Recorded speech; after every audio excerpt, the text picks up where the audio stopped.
and feel free, I will be sharing the presentation following the session, and feel free to send the link to any of your colleagues that might benefit from the presentation. You're all muted today, and if you have questions, please go ahead and use the chat feature, and I will be moderating the questions as they come in. So that's all I have for my section, so I'm going to turn it over to Bob. Okay, thank you, Amy, and welcome everyone. Really appreciate your time to join us today for this this hour. Probably not going to take an hour today.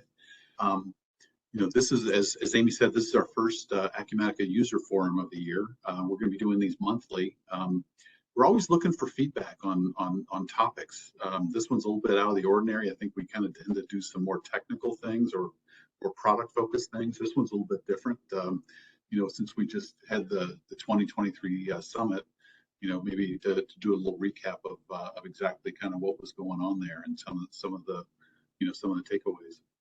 We have a few slides to share, kind of action slides, maybe I think 2 or 3, not many, and that'll leave us plenty of time for us to introduce our panelists, and then get into some of the topics from Summit. So as Amy said, you know, thank you so much for joining us today, and if you have any questions, feel free to put them into the chat.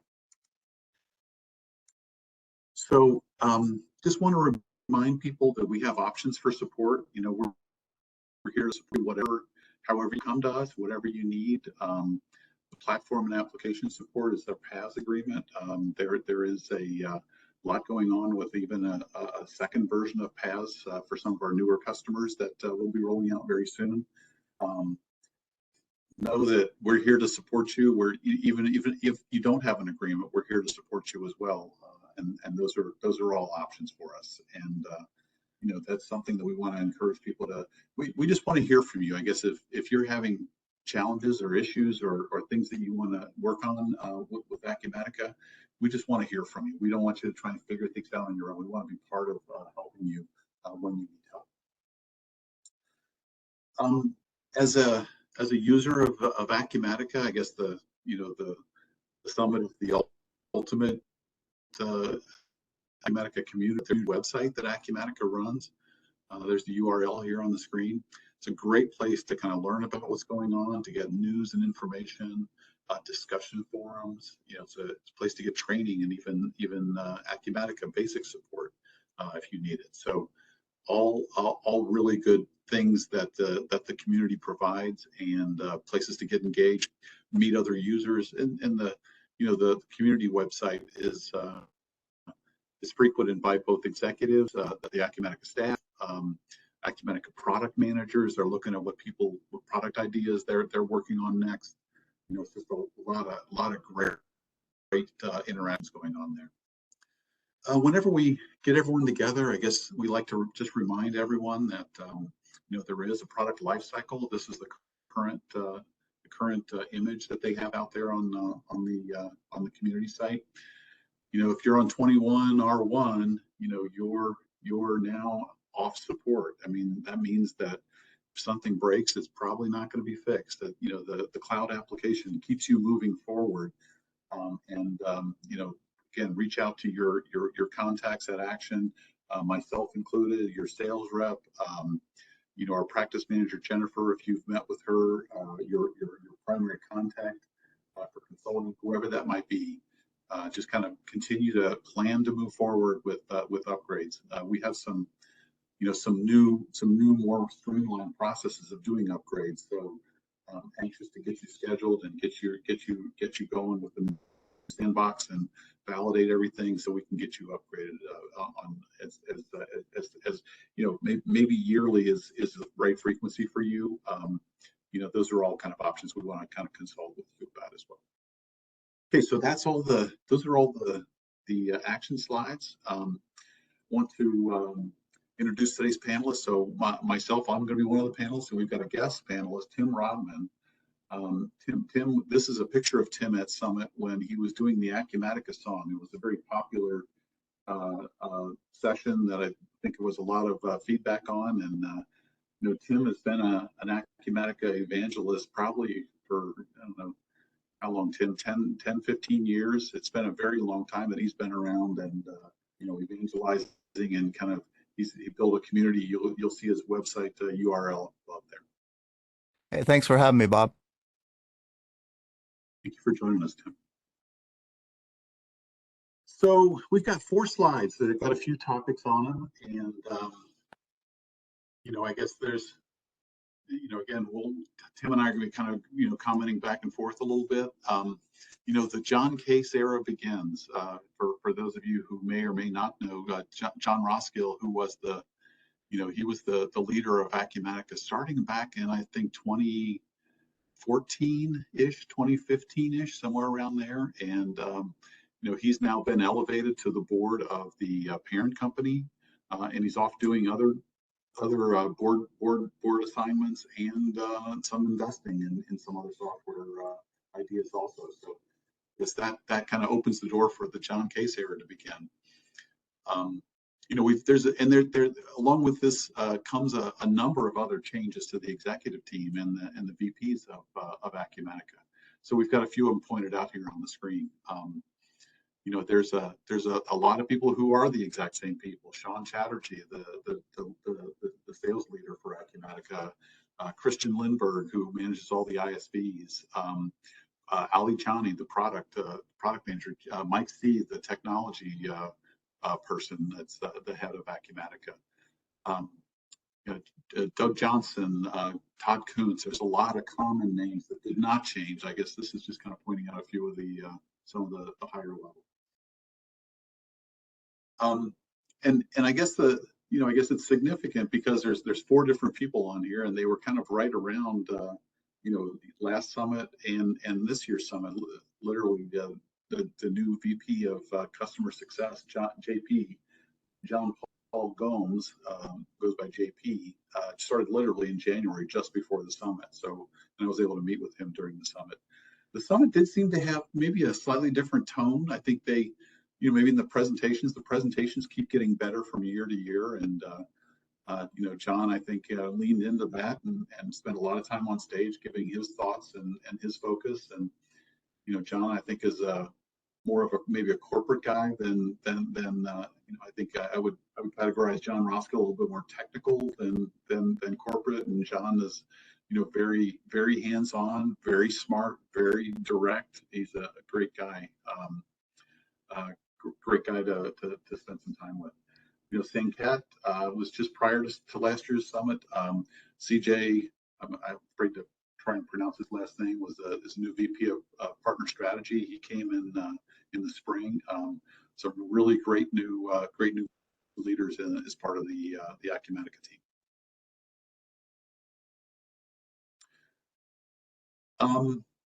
So the 2024 summit was announced. It's going to be back at the Wynn Las Vegas again.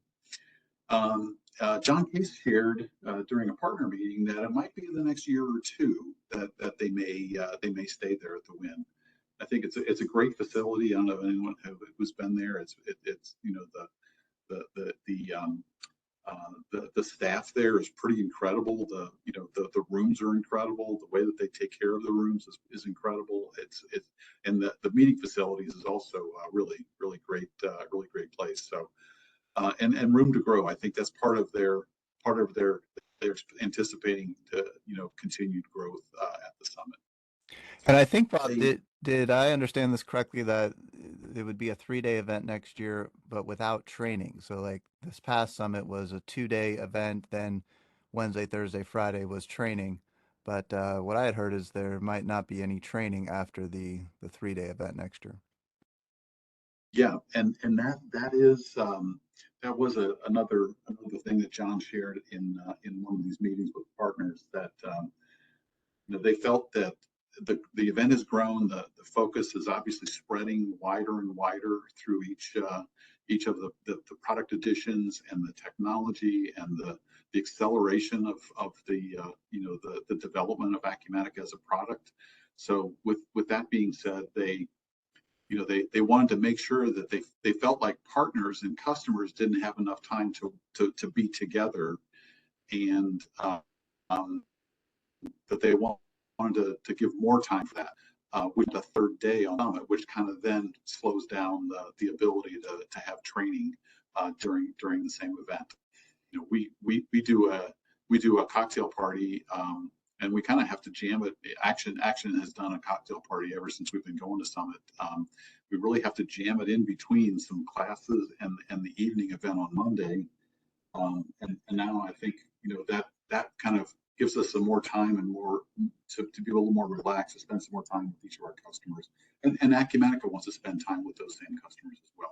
And then kind of the third day would be kind of just the partners kind of focus, where we get separated during the 2 days a fair amount between partners and customers. I definitely noticed that the word relaxed, the sessions seem more spread out, and I like that the keynote started at 9 a.m. instead of 8 a.m. I was a big fan of that. Yeah. Yeah, and by the way, Tim and I were both at the 6:30 a.m. Yoga on Monday morning. So, you know, Eastern time, that's not so early, but it was early for Las Vegas time.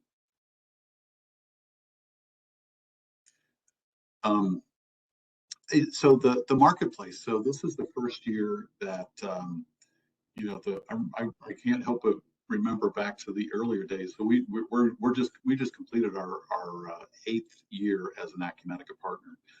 Back in the early days when we first signed up for being a partner, the marketplace was, you know, maybe 6 or 8 different booths. You know, it's now grown to 2 pretty large rooms, pretty full of third parties and other solutions that are related to the Acumatica ecosystem.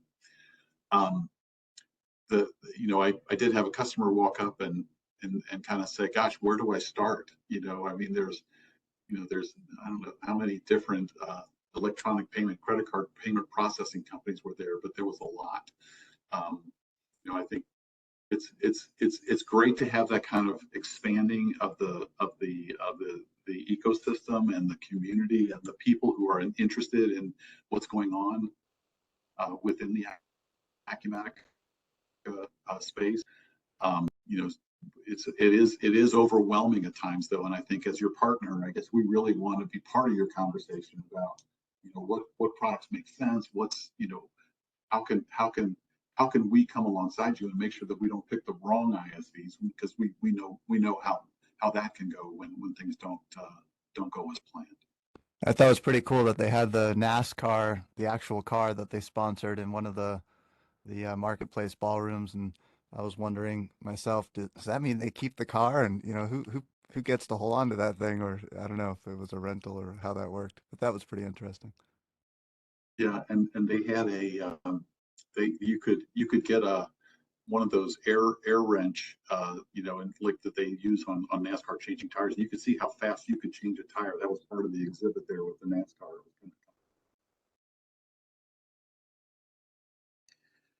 Okay, so next slide here. You know, Acumatica announced during the summit that they reached quite a significant milestone, 10,000 customers. You know, I think that's it's pretty staggering to think about how many different businesses now are relying on Acumatica. Over 10,000. That's a significant milestone that they reached. And Acumatica is now over 700 employees. That was mentioned, I think, during some of the discussions. You know, that they've got a momentum, and they've got a, you know, I think we'll talk more about this throughout these next few slides also, but their momentum and their strength as a company, their growth as a company, as a product also, I guess it's, you know, they're really growing and strengthening themselves as a company very well right now. So there's you know, there's an updated customer bill of rights. There's a link which we'll share with you after this. It's on the Acumatica website, pretty easy to find. It's important to know that this customer bill of rights was started by John Rothschild. This is a little bit more of a modernized version of it, but very, you know, similar foundation, very similar basic details. It's kind of unheard of in the software world, in the SaaS software world. So I think it continues to show their transparency and their commitment to their customers, which I think it's been received really well throughout the time it's been when it was first introduced. You know, who owns your data? You know, the training that comes with Acumatica. Commitment to application security. They're still yet to have one single breach of the Acumatica application, you know, due to their focus on security. I think they even mentioned that they do now have somebody who's a senior member of the staff that is a application security specialist to continue to test and validate and make security improvements over time. Still focused to the model of unlimited users, the open platform with robust APIs that continues to be, you know, one of the things that really is the strength of it as a platform. I think your salespeople would be more than happy to have a discussion with you about the importance of the Acumatica platform, and a very clear fee structure with no surprises. I think that's all part of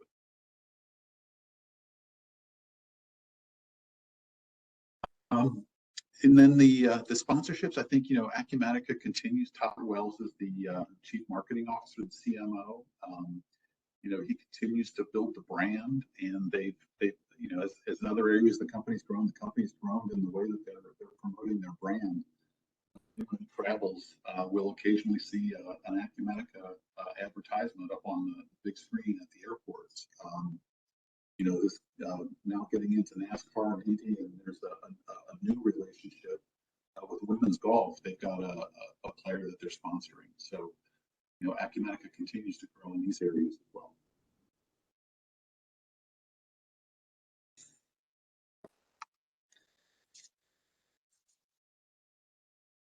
I'm going to turn it over to Tim, and Tim's going to kind of take us through some of these more product-related bullet points.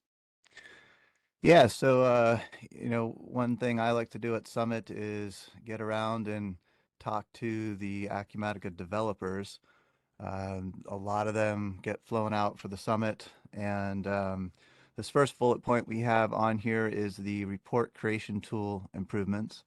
So you may have seen there's a roadmap that was presented last summer for some improvements to the reporting tools in Acumatica. And the first bullet point on that roadmap was to introduce subqueries in generic inquiries. And their target was for 2023 R1. But that didn't make it into the product in R1, so they're now hoping to do it in 2023 R2. So it doesn't look like there's been any movement yet. And what I gathered, the reason for that is the second bullet point, which is all about .NET Core. And I am not a developer, but I like to go to the developer sessions just to get a flavor for what's going on. I don't understand all the code on the screen. I don't understand half of what they're talking about, but I can definitely get a flavor and can pick up some main things. And this .NET Core project that they're working on is very substantial and I think very interesting and something to have on your radar. So it's a multi-year project to move to .NET Core, and what it means to me from a high level, again, this is not a developer take, but high level. Right now, the whole Acumatica application is built in Microsoft's .NET platform.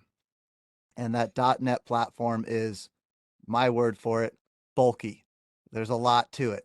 And so it runs kind of slow. .NET Core is a trimmed down version of that, and it's platform independent. So it would allow Acumatica to run on a Linux server, for example. So that's kind of like the technical side of it. But to me, the bigger takeaway is it's not just a move to .NET Core. What I learned at this summit is that they're also, the whole thing is being re-architected in a sense to have a lot more of the processing that happens be done by your local web browser instead of on the web server. And basically, you might have noticed in Acumatica, sometimes it takes a little while for a screen to load or a process to run. It's because everything that everyone does is done on the web server, so it can become a bottleneck. Now, by moving more of the processing out to your local web browser, it runs a lot faster. So just the things I was picking up was noticing screens refresh much, much faster. And so that was pretty impressive. And then you can also see on the right-hand side there, it's not just about geeky under the hood stuff. On the front end, you're going to have a lot more low code, no code capabilities to change things. So for example, what you're seeing a screenshot of on the right-hand side is now being able to select which fields appear on a data entry screen. So you can see on the right there that VAT exempt total and VAT taxable total. There's a little icon showing that it's not visible. That's something that could just be selected by the user through the front end. Wasn't completely clear if it'd be like an admin or every user gets to decide what fields they want themselves, but definitely a lot more flexibility in the screens themselves. So it's more than just there's a major code revamp going on, a multi-year effort, but at the end of the day, faster and more low code, no code capabilities coming. So I really like to see this kind of stuff. It really speaks to the point of what a marketing person would call future proof. I personally, as a technical person, don't think that's possible, but it does show their commitment to keeping the technology modern. This is not your 1980s legacy ERP product that got built in the 1980s and then just kind of gets patches after that. This is a major project they're working on with .NET Core, and the main reason why the report creation tool roadmap has not really been started yet, because most of their effort is on .NET Core. And then the third bullet point here we've got is, and actually, maybe I'll ask you, Bob, what's your take on .NET Core as a non-developer? Yeah, thanks, Tim. When and I would encourage the keynote speeches were, and this is from the first day's keynote. When Mike C gets up and does a demo, he's got a great sense of humor to begin with. But he's the one who kind of pulled up the screen. This was a capture from. It's not a great shot, but it's a capture from the video of the presentation that was the keynote. And this was from a sales order entry. Feel free to go and look this up. It's a humorous thing, but it's also very powerful. Where today, you have to call a developer to go and do these things. Now they say, well, VAT tax, I don't want to see those. I can just come in here and I can do this. And I think this was his example of the real world use of how this is going to change things like order entry or even any form for that matter. So, it kind of, I encourage everyone to maybe go back and look at that keynote, because his very short, very few words demo showing this. I think it was the applause was pretty staggering. Yeah, and in addition to watching the videos, I'll also mention, when I watch these keynotes, I take notes and I roll them into blog posts, so you can check out augforums.com. If you go up on the top to the free section and the blog, you'll see the blog posts on the top there. There's one for each of the keynotes and some of the breakout sessions that I attended as well. And so you've got screenshots with my notes, or you can go back and watch the keynote videos.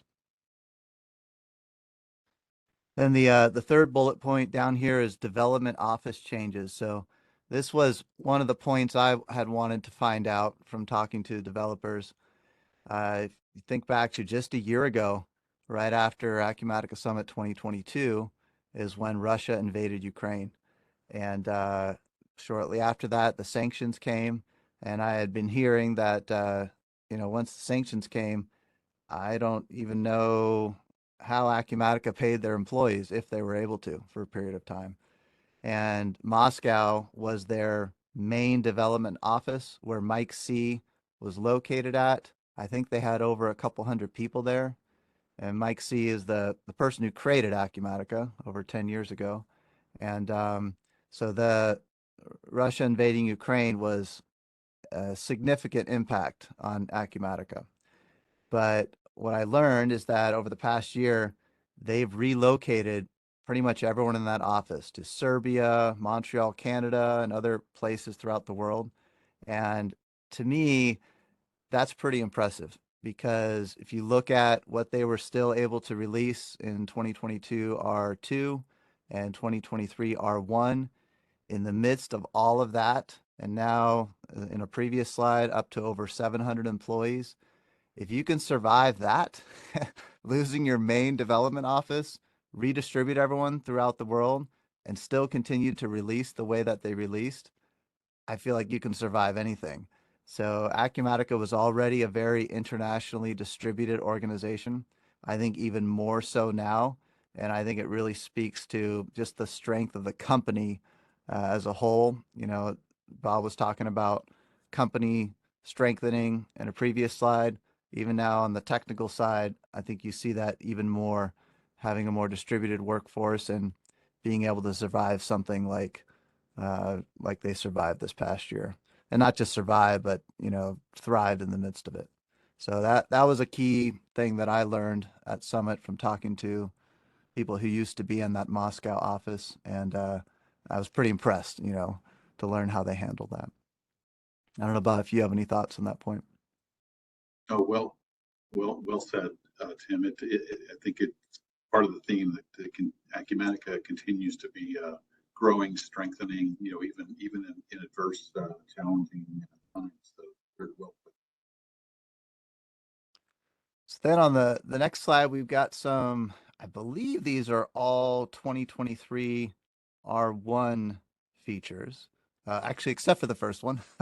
um, and same, these you can also find in the keynotes. This was from the day 2 keynote, which tends to be more product focused. So I believe it was the day 1 keynote where we saw Mike C and had more of the future stuff that's coming. Day 2 tends to be more practical, and they go through their different industry editions. So distribution, e-commerce, construction, manufacturing, and they highlight the product features that have been introduced in the latest version. Now this first point is actually about Accumatica Payments. I thought this was inevitable, I guess. Every ERP software eventually brings in a payment provider. That, I believe, from my notes that I'm recalling, will happen later this year. And I don't know, Bob, if you caught, I think I have it somewhere, but if you caught, it's usually another payment provider under the hood, and they just brand it as Acumatica Payments. Did you catch any of that? Yep. So we're in talks with that backbone that's going to be doing it. It's named Fortis, Fortis, and they are a great partner to do this with. We are working with some early adopters at this point, and if anybody's interested in that, it's going to be the backbone of this payment solution. And so there's options for that. There's a release up which is going to embed it further into Acumatica. I think sometime before June, and I think then this fall, all these different icons that are up here on this screen on the right, those will become more and more. I think the fall release is when they're going to be fully implementing some of these things. And there's some great bullet points there that don't exist today, in my understanding, with any payment provider. So really excited about this. And then our experience, electronic payments have become kind of a sore subject. What was a good ISV, a good partner a few years ago, is not doing so well these days. And I think we're anxious to see this kind of strength and this kind of commitment by the vendor to pick a solution. I think really excited about this. The next one is mixed order type. So this is a new distribution feature in 23 R1. I like this one. It's a pretty practical point, but if you've ever tried to do a return in Acumatica, I thought it's always been kind of weird that you have to do a separate order type. You do like an RC or an RM for an RMA type of transaction. Now there's a new order type called MO. I believe that's what it was. Yeah, MO. And it allows you to do both a shipment and a return on the same order. So all you do is you do a negative quantity if you want to do a return. And it can also be a net negative transaction. So you could use it just to do a return. You can also accept the payments on it because it's just like a regular order. So nice to see that. I feel like something like those kind of features, sometimes you see them and you're like, oh, we should have had that a long time ago, but it's nice to see these finer points getting built out, in this case in the distribution area. I don't know, Bob, if you were excited about that one or if you have any thoughts. Yeah, this was actually one of my product suggestions on the community site a while ago. We've got a customer who doesn't really have a full-fledged point of sale requirement. It's more of a small company that makes and distributes their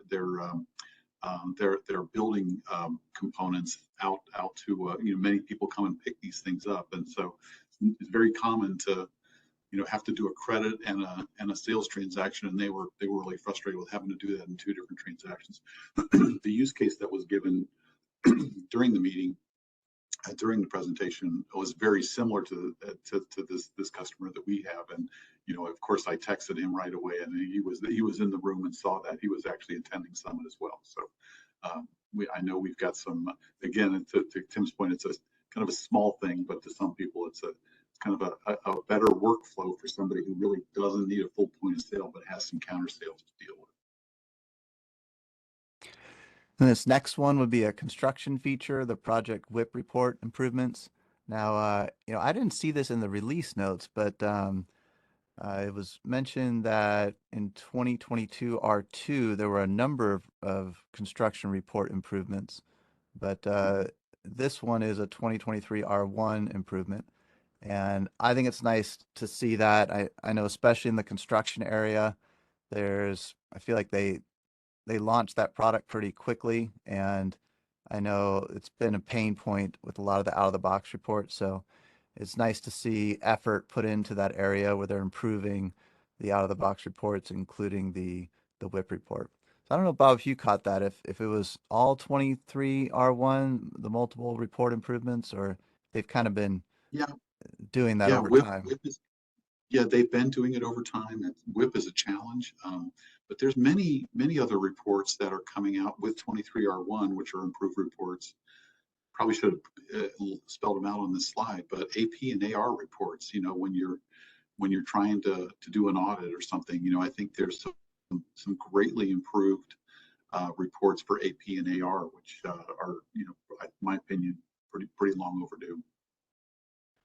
Yeah, so it's nice to see, of course, Acumatica has been known for their technology. We talked about .NET Core, etc., but it's nice to see now them using their technology and building out more functionality in areas like reporting, order types. Those are things that have always existed, but now, doing the more usability type stuff on the front end that's not core technology changes, but just improving the reports. And the next one on here, MRP side panels, to me is in that same theme, because side panels have been available for a while, but you don't want to have to go build all the side panels that you might need. So it's nice to see Acumatica investing in the core product to build out more side panels out of the box.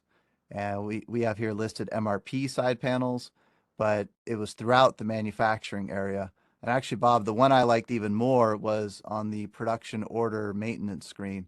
It was always weird to me that you had to go to one screen to look at the header of the production order and make changes, and then another screen for the details, just because of the multi-level nature of production orders. Well, now there's a side panel on that production order maintenance screen, so you can just see the details off to the side. So they've added side panels in a number of areas in the manufacturing modules. Yeah, great point. And then the last one, I guess, is not really an industry edition, but approval delegates. So this is a core feature for any edition, really. And you can now go on your user profile and you have a delegates tab in there. and you can add someone as a delegate for your approvals. So the demo they gave was someone's going on vacation, so they just go into their user profile, assign a delegate, and they had two people, Doug and oh, I forget who else it was doing this. Do you remember, Bob, who else was on stage? It was Josh. I thought it was Josh, Yeah, the yeah, that's e-commerce right. guy. Josh Fisher. Yeah. So Doug and Josh did this demo. I think Doug went on vacation, and as soon as he assigned Josh, Josh just refreshed his approval screen and he saw all the stuff that was on Doug's approval screen. So that's a nice practical feature, being able to assign a delegate for when you're going to be out of the office. I don't know, Yeah, and Bob, that if you was had any. Yeah, go ahead. it was one of the largest cheers that I think we heard during the presentation. That's what that exclamation point is. There was a lot of celebration after this was announced. A lot of people have been looking for this. Yeah, and I really like to see this stuff, report improvements, side panels, approval delegates, because from a technology standpoint, I don't think it was that hard to do, but they had to know about the pain point, right? And so I think that goes back to that earlier slide on the community website. You know, Bob, you said you were the one who created the request for the mixed order type feature. And the more you put features out there, vote on them, Acumatica is doing a pretty good job of listening to that feedback. And a lot of times it's low hanging fruit, I think, from a coding standpoint. They just need to know what those real world use cases are. And then a lot of times they can stand up the feature, you know, pretty quickly. So it's nice to see them filling out the application with these practical real world features that are useful to people. And then last one on here we've got is the hackathon. So I think this was the 8th one that they've done. They do them like Summit officially starts Sunday evening. They start the hackathon around lunchtime on Saturday. They work until midnight, then they come back and present around lunchtime on Sunday. And I think Bob, I thought it was cool. Action sponsored two teams. I saw these uh these team shirts that everyone was wearing on two different teams. That thought that was pretty neat. I don't know if you want to say anything about that. Yeah, that's been one of our lead developer, Tony Lanzer, tends to like to ask for, and we've been we had bowling shirts one year, and it kind of unifies the team and makes them look cohesive. And we did have two different guys went and got split up. We were hoping to get them into one hackathon team, but they got some too. So of course we had to put some clothes on two of them. But yeah, it's a great event, and lots of good stuff comes out of that. And the teams get named with Greek letters for some reason. So Team Mu, that's why that has a funny team name. They won the event, and there were a few teams that did solutions around publishing customization projects. This is a great practical solution because if you've ever had to do that, you shouldn't publish during the day when people are logged in. And it's annoying to have to stay up late and publish a customization project. So they built a solution that allows you to schedule it. So it will just automatically publish when you're sleeping. If it fails, it just rolls it back so nothing happens. But I thought that was a nice practical solution. And I actually went to the hackathon. I didn't participate on a team, but I did go around to each team and did some interviews. If you're interested in listening to that, I just published it as a podcast episode, augforums.com. Go up on the top to the free section and go to the podcast, and you can listen to an interview with each one of the teams and what projects that they were working on. And then you also see in the upper right, there's a red link there. I created a link, augforums.com/action. If anyone's interested in my video training course on generic inquiries and pivot tables, it's over 5 hours of video training content. It's got a bunch of practical examples and a library of sample generic inquiries that you can download. I put a little link there specifically for Action with a coupon code in there that you can use if anyone would like to check out my video training course on generic inquiries and pivot tables. I guess that's the last of our content. I guess we're ready for any questions that anyone might have.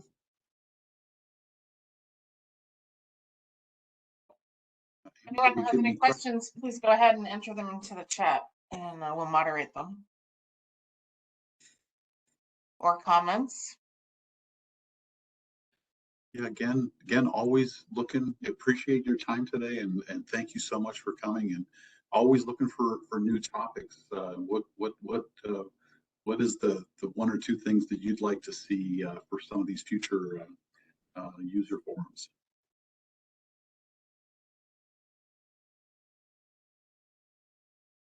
Quiet group today. Yes. But we did have a good attendance. So I would like to thank you all for taking time out of your busy schedules for joining us. I will, as I said at the beginning of the session, we are recording today. So once I have the recording and I get it up on YouTube, I will send out a follow-up email with a link to the presentation. And we don't have a topic for the next session, but it will be a month from today, which will be March 23rd at 2 o'clock.